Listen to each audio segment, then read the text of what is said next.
Student, তোমরা যারা ক্যালকাটা ইউনিভার্সিটির আন্ডারে সেমিস্টার 4-এর ছাত্রছাত্রী আছো এবং তোমাদের রাষ্ট্রবিজ্ঞান সাবজেক্টে অনার্স আছে, তোমাদের জন্য আজকের ক্লাসটা খুবই গুরুত্বপূর্ণ। আজকের ক্লাসে তোমাদের 3টে কোর পেপার অর্থাৎ সিসি 8 পেপার, সিসি 9 পেপার এবং সিসি 10 পেপার থেকে 100% কমনযোগ্য বড় প্রশ্নের সাজেশান অর্থাৎ 10 নম্বর এবং 15 নম্বরের প্রশ্নের সাজেশান নিয়ে আলোচনা করব। আশা রাখি বিগত বছরগুলির মতো এবছরেও তোমরা আমার এই সাজেশান থেকে 100%-র বেশি প্রশ্ন তোমরা কমন পাবে। আরেকটা বিষয় আলোচনা করব যে কম সময়ের মধ্যে কিভাবে তোমরা তৈরি হবে অর্থাৎ কিভাবে পড়াশোনা করবে যাতে ভালো নম্বর পেয়ে তোমরা পাসটা অন্তত করে যাও। প্রথমে সেই বিষয়টা একটু বোঝার চেষ্টা করো। দেখো, তোমাদের 65 নম্বরের লিখিত পরীক্ষা হয়, এক একটা পেপারের 65 নম্বরের লিখিত পরীক্ষা হয়। তোমরা অলরেডি 3টে সেমিস্টারে পরীক্ষা দিয়ে পাস করে আজকে 4th সেমিস্টারে পড়াশোনা করছো, এটা জানো। তবে এখানে যে বিষয়টা তোমাদের আমি গুরুত্ব দিতে বলবো সেটা হচ্ছে তোমাদের এসএকিউটাকে একটু গুরুত্ব দেবে। এসএকিউ যেগুলো তোমাদের প্রিভিয়াস ইয়ার্সের প্রশ্ন অর্থাৎ 2022 সালের প্রশ্ন এবং 2021 সালের প্রশ্ন খুব ভালো করে করবে। 3টে পেপার থেকেই 2021 এবং 2022 সালের প্রশ্ন খুব ভালো করে করবে। প্রথমে তোমরা 2022 সালের প্রশ্নটা এসএকিউগুলো আগে রেডি করো, কারণ দেখো এসএকিউ 15 নম্বর থাকছে। এখানে যদি মোটামুটি 10টা এসএকিউ ঠিক করে দিতে পারো অর্থাৎ সঠিক করতে পারো তাহলে কিন্তু এখানেই 10 নম্বর তোমাদের সেক্ষেত্রে এসে যাচ্ছে। তারপর তোমরা যেটা ধরবে সেটা হচ্ছে 10 নম্বরের প্রশ্ন। 3টে পেপার থেকেই তোমরা আগে 10 নম্বরের প্রশ্ন রেডি করবে। 10 নম্বরের প্রশ্ন ক্যালকাটা ইউনিভার্সিটির যে নিয়ম সেক্ষেত্রে তোমাদের 1 পেজের মতো লিখতে হয় অর্থাৎ 100 শব্দের মধ্যে 10 নম্বরের প্রশ্নের উত্তর শেষ করতে হয়। সেক্ষেত্রে তোমরা 10 নম্বরের প্রশ্ন খুব সহজে খুব তাড়াতাড়ি কমপ্লিট করতে পারবে। তারপরে তোমাদের যে সাজেশান দেব সেখান থেকে তোমরা 10 নম্বরের প্রশ্নগুলোকে আগে রেডি করবে। তারপরে তোমরা 15 নম্বরের প্রশ্ন রেডি করবে। তবে এই 10 নম্বর এবং 15 নম্বরের প্রশ্ন যখন তৈরি করবে, কিভাবে তৈরি করবে একটু ভালো করে শুনে নাও। ধরো তুমি সিসি 8 পেপার থেকে 2টো 10 নম্বর এবং 2টো তোমার 15 নম্বরের প্রশ্ন রেডি হয়ে গিয়েছে। তারপরেই তুমি চলে যাবে এখান থেকে 2টো করবে, তারপর এখান থেকে 2টো করবে। এইভাবে প্রত্যেকটা পেপারকে সমান গুরুত্ব দিয়ে পড়বে অর্থাৎ প্রত্যেকটা পেপার থেকে সমান সমান পড়ার চেষ্টা করবে, না হলে কোনো একটা পেপারে সাপ্লি এলে সেটা সমস্যা দেখা দেবে। আর তোমাদের যদি সেমিস্টার 4-এ সাপ্লি এসে যায় তাহলে একটা বছর বেকার হয়ে যাবে, তোমরা পরবর্তীকালে মাস্টার্সে অ্যাডমিশান নিতে পারবে না, সেটা তোমরা জানো।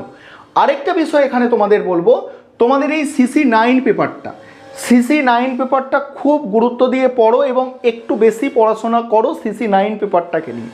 আর সিসি 9 পেপারটাই তোমাদের প্রশ্ন কিন্তু টাফ হবে। অন্যান্য যে পেপার আছে সিসি 8 পেপার, সিসি 10 পেপার বা এসএসসি পেপার, এগুলোর মধ্যে সব থেকে যে একটু কঠিন ধরনের প্রশ্ন হয় প্রতি বছর সেটা সিসি 9 পেপার থেকে হয়। তাই এখন থেকে সচেতন হতে হবে, সিসি 9 পেপারটার প্রতি একটু গুরুত্ব দিতে হবে। এবারে সাজেশানটা তোমরা দেখে নাও। আগে বিষয়গুলো তোমাদের একটু বলে দিলাম কারণ সময় খুব কম, এখন উল্টোপাল্টা জাস্ট পড়ে গেলাম, সামনে যা আসবে পড়ে যাব এরম করলে চলবে না। আগে তোমাদের কি বললাম, ছোট প্রশ্ন রেডি করো 22 সালের, তারপর 21 সালে। 20 সালের প্রশ্নটা কেন বললাম না, 20 সালের প্রশ্ন তোমরা খুঁজতে যেও না, খুঁজে পাবে না, কারণ 20 সালে পরীক্ষা হয়নি, তাই 20 সালের প্রশ্ন খোঁজার দরকার নেই। এবারে তোমরা এই 3টে পেপারের সাজেশান দেখো। আরেকটা বিষয় তোমাদের এখানে ছোট্ট করে বলার আছে যে তোমাদের জন্য সেমিস্টার 4-এর অনলাইন কোচিং ক্লাস চলছে, এখনও চলছে, ঠিক আছে। তোমরা যারা পরবর্তী সেমিস্টারের জন্য অ্যাডমিশান নিতে চাইছো এখন তোমরা অ্যাডমিশান নিয়ে নিতে পারো। যে ভাবছো যে সেমিস্টার 5 থেকে পড়বো, সেক্ষেত্রে তোমরা এখন থেকেই অ্যাডমিশান কিন্তু নিতে পারো, এই নম্বরে যোগাযোগ করে অ্যাডমিশান নিতে পারো। চলো এবারে সাজেশানটা তোমরা দেখে নাও। এবারে তোমরা সম্পূর্ণ সাজেশানটা দেখে নাও। প্রথমে তোমাদের সিসি 8 পেপার থেকে যে প্রশ্নগুলো তৈরি করতে হবে সেগুলো দেখো। প্রথমে দেখো 15 নম্বরের প্রশ্ন। 15 নম্বরের প্রশ্ন সিসি 8 পেপার থেকে যেগুলো করবে দেখো, মডিউল 1 মডিউল ওয়ানে আমি মোট এখানে প্রশ্ন রেখেছি কটা, 6টা প্রশ্ন আমি রেখেছি মডিউল ওয়ানে। তার মধ্যে প্রথম পাঁচটা প্রশ্ন অতি অবশ্যই তোমরা দেখে যাও, পারলে এই 6টা প্রশ্নই তোমরা দেখো মডিউল ওয়ান থেকে দেখো প্রথম প্রশ্ন, জয়প্রকাশ নারায়ণের গণতন্ত্রের ধারণাটি আলোচনা করো। দ্বিতীয় প্রশ্ন, উপনিবেশবাদ ও জাতীয়তাবাদের ওপর ইকবালের দৃষ্টিভঙ্গি আলোচনা করো। 3 নম্বর প্রশ্ন, মানবেন্দ্রনাথ রায়ের র্যাডিক্যাল মানবতাবাদের ভাবনার ওপর একটি টিকা। 4 নম্বর প্রশ্ন, রামমোহন লোহিয়ার সমাজতান্ত্রিক চিন্তার ওপর একটি টিকা। 5 নম্বর প্রশ্ন, জয়প্রকাশ নারায়ণের সম্পূর্ণ বিপ্লবের অন্তর্গত বিপ্লবগুলি সম্পর্কে আলোচনা করো। আর শেষ প্রশ্ন, জয়প্রকাশ নারায়ণের সমাজতান্ত্রিক ধারণা সম্পর্কে আলোচনা করো। এই মডিউল ওয়ানের যে 15 নম্বরের প্রশ্ন বললাম, এখানে 6টা প্রশ্ন টোটাল বলেছি, তার মধ্যে প্রথম 5টা প্রশ্ন মোস্ট ইম্পর্টেন্ট। মডিউল 2তে চলে আসো এবারে। মডিউল 2 থেকে যেগুলো করতে হবে দেখো, মোস্ট ইম্পর্টেন্ট প্রশ্ন প্রথম যে দুটো প্রশ্ন তোমরা দেখতে পাচ্ছ 2022 সালে যে দুটো প্রশ্ন এসেছিল। প্রথম প্রশ্ন হচ্ছে সুভাষচন্দ্র বোসের ফ্যাসিবাদের ধারণাটি ব্যাখ্যা করো। দ্বিতীয় হচ্ছে জ্যোতিবা ফুলের জাতি প্রথা এবং অস্পৃশ্যতার ওপরে দৃষ্টিভঙ্গি আলোচনা করো। তারপরে দেখো পরের আছে, দেখো নেহরুর রাজনৈতিক চিন্তার মূল বৈশিষ্ট্য আলোচনা করো। গণতন্ত্র সম্পর্কে নেহরুর অভিমত আলোচনা করো। জিন্নার দ্বিজাতি তত্ত্ব ব্যাখ্যা করো। সুভাষচন্দ্র বোসের সমাজতান্ত্রিক চিন্তাধারা আলোচনা করো। তারপরে আছে জাতি ব্যবস্থা অস্পৃশ্যতা বিষয়ে আম্বেদকরের মতাদর্শ আলোচনা করো। এখানে 7টা প্রশ্ন বলেছি। প্রথম 4টে প্রশ্ন সবথেকে গুরুত্বপূর্ণ, তবে তার পরের প্রশ্নগুলো তোমরা দেখার চেষ্টা করো। তবে প্রথম 4টে প্রশ্ন সবথেকে গুরুত্ব দিয়ে তোমাদের তৈরি করতে হবে বা পড়তে হবে। এবারে তোমরা দেখো 10 নম্বরের জন্য যেগুলো তৈরি করবে সিসি 8 পেপার থেকে। 10 নম্বরের প্রথম দুটো প্রশ্ন তোমরা দেখতে পাচ্ছ, মোস্ট ইম্পর্টেন্ট প্রশ্ন প্রথম দুটো। একটা হচ্ছে রামমোহন লোহিয়ার সমাজতান্ত্রিক চিন্তার ওপরে টিকা, আর একটা হচ্ছে পুঁজিবাদের সংকটের ওপরে নরেন্দ্র দেবের ধারণাটি ব্যাখ্যা করো। এই দুটো মোস্ট ইম্পর্টেন্ট। তারপরে যেগুলো করতে হবে তোমাদের, আচার্য নরেন্দ্র দেবের সমাজতান্ত্রিক চিন্তার ওপর টিকা, জয়প্রকাশ নারায়ণের সম্পূর্ণ বিপ্লবের প্রধান বৈশিষ্ট্য, তারপরে জয়প্রকাশ নারায়ণের গণতন্ত্রের ধারণা, আর উপনিবেশবাদ ও জাতীয়তাবাদ বিষয় ইকবালের দৃষ্টিভঙ্গি। এখানে প্রথম 5টা প্রশ্ন তোমাদের করতেই হবে। তারপরে দেখো মডিউল 2 থেকে প্রথম প্রশ্ন খুব গুরুত্বপূর্ণ, গণতন্ত্র সম্পর্কে নেহরুর অভিমত আলোচনা করো। পরের প্রশ্ন আছে কি? পরের প্রশ্ন আছে জিন্নার দ্বিজাতি তত্ত্বটি ব্যাখ্যা করো। 3 নম্বর প্রশ্ন, সুভাষচন্দ্র বোসের সমাজতান্ত্রিক চিন্তা সম্পর্কে আলোচনা করো। 4 নম্বর প্রশ্ন, সুভাষচন্দ্র বোসের ফ্যাসিবাদী ধারণা। এবারে আছে সিসি 9 পেপার থেকে যেগুলো করতে হবে দেখো, প্রথমেই তোমাদের বলেছি, ভিডিওর শুরুতে বলেছি, সিসি 9 পেপার থেকে একটু বেশি পড়াশোনা করতে হবে, না হলে কিন্তু সমস্যা এসে যাবে। এখানে মডিউল 1-এর যে প্রশ্ন আছে 15 নম্বরের, দেখো 15 নম্বরের প্রথম যে দুটো প্রশ্ন আছে, এই দুটো প্রশ্নই আমি 2022 সালের প্রশ্ন থেকে রেখেছি। তোমরা জানো 2022 সালের প্রশ্ন তোমাদের জন্য গুরুত্বপূর্ণ। প্রথম প্রশ্ন হচ্ছে ব্রেক্সিট পরবর্তী সময় ইউরোপীয় ইউনিয়নের সংশ্লিষ্ট উল্লেখযোগ্য বিষয়গুলি আলোচনা করো। ভবিষ্যতে আন্তর্জাতিক রাজনীতিতে ইউরোপীয় ইউনিয়নের সম্ভাব্য ভূমিকা সম্পর্কে তোমার মতামত কি? আমাদের প্রত্যেকটা প্রশ্ন কিন্তু তোমরা যারা অনলাইন কোচিং ক্লাস নিচ্ছ, এই প্রশ্নগুলো আলোচনা হয়েছে। যেমন ব্রেক্সিটের পরবর্তী সময়, তারপর ওই ব্রেটেন উডস চুক্তি থেকে বিশ্ব বাণিজ্য সংস্থা পর্যন্ত আন্তর্জাতিক আর্থ রাজনীতির বিবর্তন বিবৃত করো। সাম্প্রতিক আন্তর্জাতিক রাজনৈতিক পরিবেশে এই বিবর্তনের তাৎপর্য উল্লেখ করো।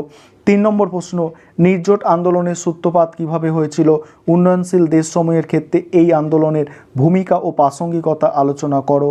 4 নম্বর প্রশ্ন আছে আন্তর্জাতিক শান্তি রক্ষায় জাতিপুঞ্জের ভূমিকা। 5 নম্বর প্রশ্ন, সম্মিলিত জাতিপুঞ্জের নিরাপত্তা পরিষদের গঠন ও কার্যাবলী লেখো।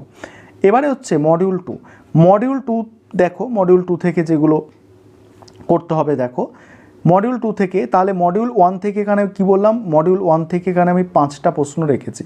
এই 5টা প্রশ্নের মধ্যে প্রথম 4টে প্রশ্ন খুব ভালো করে করবে, ঠিক আছে। আবারও বলছি, এই পেপারটাকে খুব ভালো করে পড়ো। মডিউল 2 থেকে যেগুলো করতে হবে দেখো, মডিউল 2 থেকে প্রথম যে দুটো প্রশ্ন আছে মোস্ট ইম্পর্টেন্ট, 2022 সালের প্রশ্নপত্র থেকে এই দুটো প্রশ্ন নেওয়া। ভারতের বৈদেশিক নীতিতে প্রতিবেশীর প্রথম কিভাবে নেপাল, মানে প্রতিবেশী প্রথম মানে কি, এটা একটা নীতি ভারতের, এই কিভাবে এটা নেপাল, ভুটান, শ্রীলঙ্কার সঙ্গে সম্পর্ককে প্রতিফলিত হয়েছে তা আলোচনা করো। তারপরে আছে বাস্তব রাজনীতির প্রেক্ষিতে ভারত ও পাকিস্তানের মধ্যে সম্পর্ক আলোচনা করো।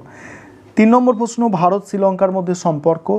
আর 4 নম্বর ভারতের পররাষ্ট্রনীতির বৈশিষ্ট্য আলোচনা করো। 5 আন্তর্জাতিক রাজনীতিতে সার্ক আসিয়ানের ভূমিকা। এবারে সিসি 9 পেপার থেকে 10 নম্বরের প্রশ্ন যেগুলো তৈরি করবে দেখো, প্রথম প্রশ্ন একবিংশ শতাব্দীর আন্তর্জাতিক রাজনীতিতে সার্বভৌমত্বের প্রশ্নে বিশ্বায়নের গুরুত্বপূর্ণ প্রভাবগুলি সম্পর্কে আলোচনা করো। দ্বিতীয় প্রশ্ন আন্তর্জাতিক রাজনীতিতে প্যালেস্টাইন সংক্রান্ত প্রশ্নগুলির তাৎপর্য সংক্ষেপে আলোচনা করো। 3 নম্বর প্রশ্ন ইউরোপীয় ইউনিয়নের অর্থনৈতিক ও রাজনৈতিক সংহতিকরণ প্রক্রিয়া আলোচনা করো। 4 নম্বর প্রশ্ন সাধারণ সভার গঠন কার্যাবলী। 5 নম্বর হচ্ছে সম্মিলিত জাতিপুঞ্জের মহাসচিবের ভূমিকা। এবারে মডিউল 2 থেকে যেগুলো তৈরি করতে হবে দেখো, মডিউল 2 থেকে প্রথম প্রশ্ন যেটা আছে, ভারত ও বাংলাদেশের পারস্পরিক সম্পর্কের বিবর্তন আলোচনা করো। তারপরে প্রশ্ন আছে 2000 সাল থেকে সংগঠিত বিভিন্ন আন্তর্জাতিক সংকটে মানবাধিকার রক্ষায় সম্মিলিত জাতিপুঞ্জের ভূমিকা, সম্মিলিত জাতিপুঞ্জের বিভিন্ন উদ্যোগ বিবৃত করো। তারপরে দেখো স্বাধীন দেশ হিসাবে বাংলাদেশের জন্মের ক্ষেত্রে ভারতের ভূমিকা। তারপরে হচ্ছে আন্তর্জাতিক শান্তি রক্ষা ও নিরাপত্তার ক্ষেত্রে নিরাপত্তা পরিষদের ভূমিকা। তারপরে আছে ঠান্ডা যুদ্ধের বিবর্তন আলোচনা করো। 6 নম্বর আছে ঠান্ডা যুদ্ধের পরবর্তীকালে বিশ্ব ব্যবস্থা সম্পর্কে আলোচনা করো। এবারে সিসি 10 পেপার, সিসি 10 পেপারে এখানে যা প্রশ্ন দেওয়া আছে, যেমন 15 নম্বরের প্রশ্ন মডিউল 1 থেকে 3টে দেওয়া আছে, এর মধ্যে প্রথম দুটো খুব গুরুত্বপূর্ণ, প্রথম দুটো করলেই একটা চলে আসবে এরকম একটা বলা যায়, ঠিক আছে। কারণ সিসি 10 পেপার থেকে প্রশ্ন সহজ হবে এটুকু নিশ্চিত। যেমন প্রথম প্রশ্ন আইন তত্ত্বে রোমানদের রাজনৈতিক চিন্তার অবদান আলোচনা করো। দ্বিতীয় প্রশ্ন মধ্যযুগের রাজনৈতিক চিন্তার প্রধান বৈশিষ্ট্য বর্ণনা করো। 3 নম্বর প্রশ্ন সমালোচনা সহ প্লেটোর ন্যায় বিচারের তত্ত্বটি আলোচনা করো। এবারে মডিউল 2 এ দেখো, প্রথম প্রশ্ন হবস চরম সার্বভৌমিকতার একজন প্রবক্তা ছিলেন, উক্তিটি ব্যাখ্যা করো। অর্থাৎ সার্বভৌমিকতা সম্পর্কে এখানে হবসের যে তত্ত্ব সেটাকে লিখতে বলা হচ্ছে, এখানে প্রশ্নটা একটু ঘুরিয়েছিল। তারপর দ্বিতীয় প্রশ্ন দেখো, এখান থেকে দুটো প্রশ্ন করলেই হয়ে যাচ্ছে, সহজাত অধিকার ও সীমিত অধিকার সম্পর্কে লকের ধারণা আলোচনা করো। মডিউল 1 থেকে এবারে 10 নম্বরের যে প্রশ্নগুলো তোমাদের তৈরি করতে হবে দেখো, প্রথম প্রশ্ন সাম্যবাদ সম্পর্কে প্লেটোর ধারণার ওপর একটি টিকা। দ্বিতীয় প্রশ্ন সংস্কার আন্দোলনের রাজনৈতিক চিন্তার প্রধান উপাদানগুলি আলোচনা করো। 3 নম্বর প্রশ্ন সংবিধান সম্পর্কে অ্যারিস্টটলের মতবাদের ওপর একটি সংক্ষিপ্ত টিকা। এবার মডিউল 2 থেকে দেখো সার্বভৌমিকতার সীমাবদ্ধতা বিষয়ে বোদার চিন্তা আলোচনা করো। 2 হচ্ছে রুশোর স্বাধীনতার ধারণাটি আলোচনা করো। 3 রুশোর চিন্তায় জনগণের সার্বভৌমিকতার ধারণা বর্ণনা করো। তারপরে দেখো এই ছিল তোমাদের সম্পূর্ণ সাজেশান। এই প্রশ্নগুলো যেগুলো বললাম ভালো করে করো। আশা রাখি বিগত সেমিস্টারগুলোতে যেভাবে তোমরা সাজেশান থেকে কমন পেয়েছো এইভাবে তোমরা কমন পাবে। আর যাদের মানে অনলাইন টিউশন নেবে ভাবছো বা অফলাইনও তোমরা পড়বে ভাবছো, তোমরা আমার সাথে যোগাযোগ করতে পারো। আমি তোমাদের প্রথমেই নম্বরটা বলেছিলাম।